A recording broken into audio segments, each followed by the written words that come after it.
Welcome to the best of the tie-in. Hey, everybody, and welcome back to the tie-in. Today, we have the pleasure of speaking with Tanner Watt. He's been part of the Reverb team for 14 years, starting with the organization in 2012, coordinating sustainable diesel for tours and working as an assistant project manager.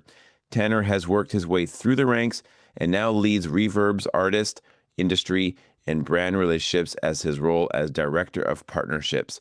We are super excited to speak with you, Tanner. So thank you for making the time. But my favorite thing about Luck is, we created a campaign called the Music Decarbonization Project back in 2023, where we started by focusing on what issues are creating the most carbon at live music events.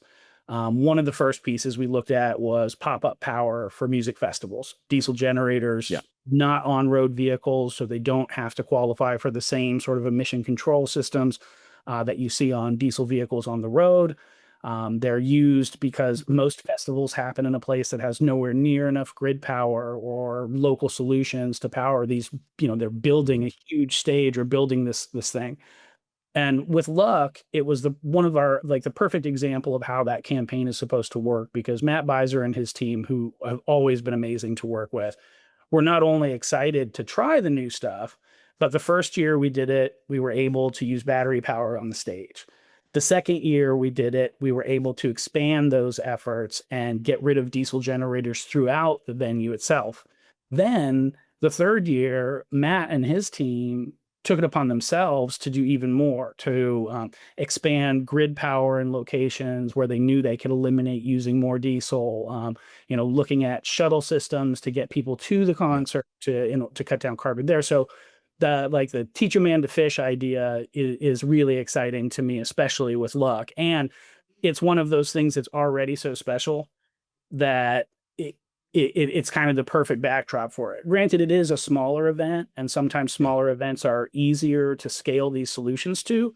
But the fact that team has really taken something that we started with them and made it part of the entire ethos of that event of okay, how can we do better next year? How can we continue making this a cleaner, better event? How can we find more ways to support not just the environment, but the community? Luck has their banquet the day before the festival that supports all of these amazing Texas-based hunger organizations. They have nonprofits out at the festival itself. They're finding ways to support people and the planet every chance they get. And I think that, to your point, the signage and educating folks, it's a cool thing, right? You want people to know you're doing it, not only because it's super interesting, but there's value to the events themselves and to the companies putting on the events, that people know these things are happening. If you're doing it bad, nobody's putting up signs saying, you use 9,000 gallons of diesel at this event. Isn't that great? But when you're doing something, whether it's supporting a community organization, it's a great value for these companies to be able to show the fans that they do these things, and then to be able to use that platform to actually connect the fans with those community organizations and with those national organizations, showing them how they can touch and feel ways they can be involved in these solutions. I think that's what makes it even more powerful, right? It's we can do what we can to reduce the impact and the carbon of our industry. But if you look at the pizza of all of the carbon on the planet, the live music industry is a teeny little slice.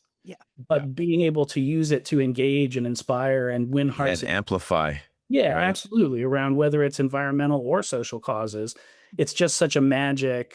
It's a magic industry, and that's one of the reasons I really love being able to work in it, is that it's one of the last things where when you're watching live music, when you're connecting with an artist, when there's a song you fall in love with or an album you fall in love with, it's one of the only things I can think of where it's truly an emotional connection.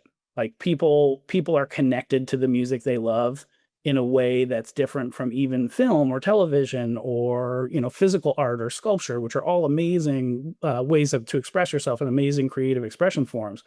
But music has something special to it that's, I really think, a magic connection. And when someone's at a show, there's some sort of openness to their heart, their mind, that makes it easier to put positive ideas in their head, and I think that's something that Luck and even the larger festivals have really worked to do, whether it's convincing someone to check their voter registration, or to learn about a local community organization, or to volunteer their hours to work at a community farm, whatever that thing is. I think that there's a real magic and real potential to shift culture in a way that has much bigger implications for the planet than even just our own industry. Mm-hmm. Amen. I know. It's yeah, like a couple things come to mind. I mean, one, it's like a blueprint, right? I mean, what you're doing there, and it's a replicable blueprint, right? Because I mean, it's the same sort of setup at every event.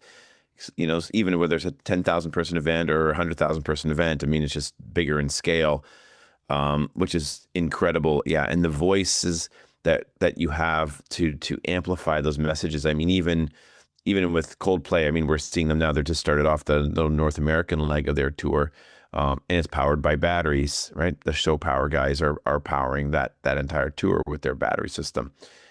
So, I mean, and they're huge advocate for this and decarbonizing. So, I mean, it's incredible the amount of reach that they have. But but we do have to make sure that people understand that it's happening, though, because, you know, if you do your job right with batteries and renewable energy and, you know, everything looks good, it looks seamless and nobody really even notices, right? People notice even less when there's not waste and when there's not stuff and everything's moving in the right direction, right? So how has Reverb really leaned into that sort of education side, or are you doing that? Is it more subtle, or are you more overt in terms of awareness? I think that in most cases, it depends on the artist and it depends on the event. Any tour that Reverb is on, we're focusing on either environmental cause campaign issues front of house, or social cause campaign issues front of house. Backstage on any Reverb tour, there's different pieces of the puzzle being put together to reduce carbon everywhere we can, to collect data so that we can understand better the impacts that we can eliminate, to do things like donating unused food from catering and sometimes concession to local food organizations who can then distribute it and use it for folks that need it in the communities. Things like collecting hotel toiletries, which blew my mind. You know, the idea that every little bottle of shampoo in every hotel that you go to, regardless of whether you open it or touch it, gets thrown away the next day for health and safety issues. So we have our tours collect all of those, and then we donate them to organizations to make sure that they get used and then recycled. So Backstage, there's a host of different, you know, solutions being put together. Front of house, it sometimes is social action, sometimes it's environmental action, sometimes it's the crossover of both. But that's really something we believe is up to the artist, right? Like, we don't want to tell people what to care about, but we believe that everyone cares about something. Yeah. So if you go to a Tyler Childers show, you're learning about community support issues. You're learning about addiction recovery in Appalachia, and how Hope in the Hills and Healing Appalachia, the organization that he supports, has done all this amazing work in that community. You're learning about the work that Reverb and the Nalgene Water Fund have done to address pollution issues and water access issues in Appalachia, where some of it is climate related, some of it is coal mining, closed coal mine pollution related, some of it is infrastructure related, some of it is economic related. But every show you go to, it's a different issue. If you go to a Billie Eilish show, you're learning about climate issues from Reverb. You're learning about the impact of plant-based meals through her organization, Support and Feed, which is another great partner of ours. And fans are learning that, oh, wow, okay, if I take a pledge to eat one plant-based meal every month, I'll get this amazing report back at the end that will show me how many thousands, tens of thousands of gallons of water I saved, thousands of tons of carbon I prevented, and really engaging fans around the idea of animal-based agriculture and that impact on the planet, both the carbon, the methane, and other impacts, and the idea that what you eat matters. So it's different causes that we're using the platform for, but it's always part of the show, and it's always branded as part of the tour and done in a positive and solution-based way. We don't ask artists to say things from stage. We don't ask artists to change their show. Everybody's there to see the concert, to have a good time. But when a fan sees, oh wow, this artist that I love so much cares about this issue so much, if I care about that issue, or if I learn more about that issue, somehow I'm closer to that artist that I love so much.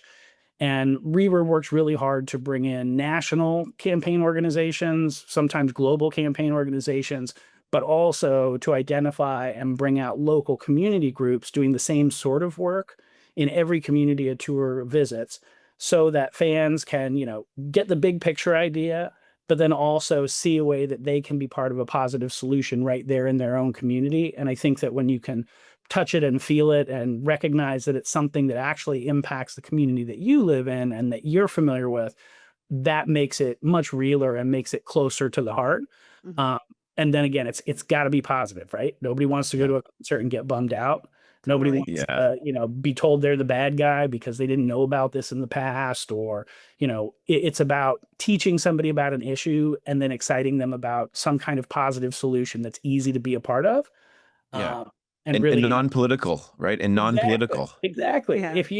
If everything were black and white, if it was conversations around, oh, we're the good guy because we see things this way, you're the bad guy because you don't, not only are you, losing the chance to have a meaningful conversation and potentially, empower or engage someone to change their opinion or to change their behavior, you're actually empowering the other side of the issue, because the minute someone makes you the bad guy, the other side is ready to open their arms and say, hey, you're not the bad guy. We'll make you feel, so it really has to be solutions oriented. Hey, everybody. Thank you so much for listening. We'd love for you to like, subscribe, and share. We do this because we love doing it. We believe in what we're doing, and we believe in the amazing guests that we have. So please share this with a friend and a colleague and spread the word.